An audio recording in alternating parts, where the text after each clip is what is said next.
सभी को भारत भूषण गौड़ का प्रणाम। हमारे चैनल पर आपका स्वागत है। समगोत्र विवाह दोष ही दोष, धन्य है हमारी संस्कृति।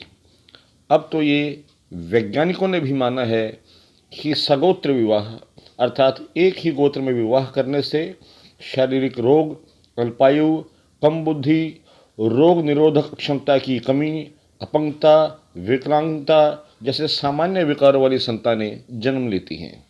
भारतीय परंपरा में सगोत्र विवाह न होने का यह भी एक परिणाम है कि संपूर्ण विश्व में भारतीय सबसे अधिक बुद्धिमान माने जाते हैं।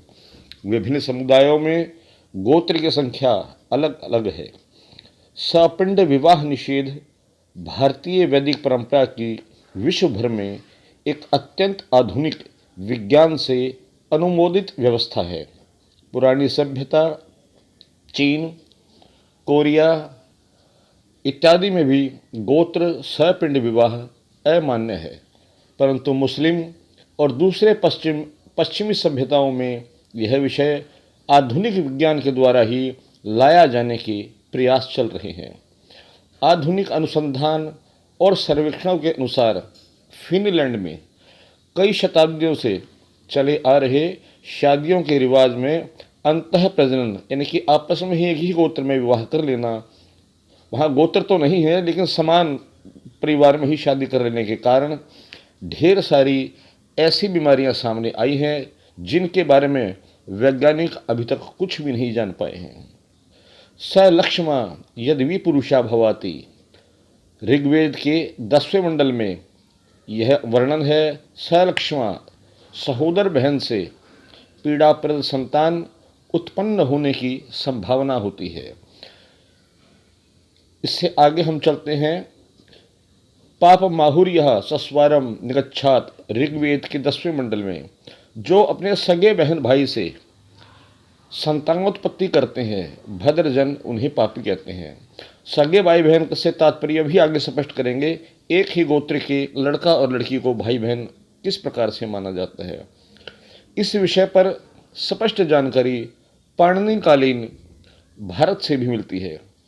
अष्टाध्यायी के अनुसार अपत्यम पौत्र प्रभृति यद गोत्रम, एक पुरखा के पोते पड़पोते आदि जितनी संतान होगी वह एक गोत्र की कही जाएगी। यहाँ पर सपिंड का उद्धरण करना आवश्यक हो जाता है कि सपिंड किसे बोलते हैं, एक ही कुल के लोगों को बोलते हैं। सपिंडता तु पुरुषे सप्तमे विनिवर्तते, समानोदक भावस्तु जन्मनाम नोरवेदन, यह मनुस्मृति का उल्लेख है। अर्थात सगापन तो 7वीं पीढ़ी में समाप्त हो जाता है और घनिष्ठपन जन्म और नाम के ज्ञात न रहने पर भी छूट जाता है।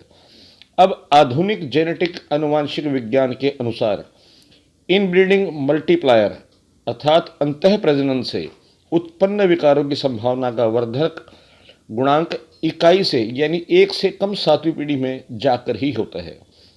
गणित के समीकरण के अनुसार अंतः प्रजनन विकार गुणांक equal 0.5 raised to the power n गुणा 100 n पीढ़ी का सूचक है।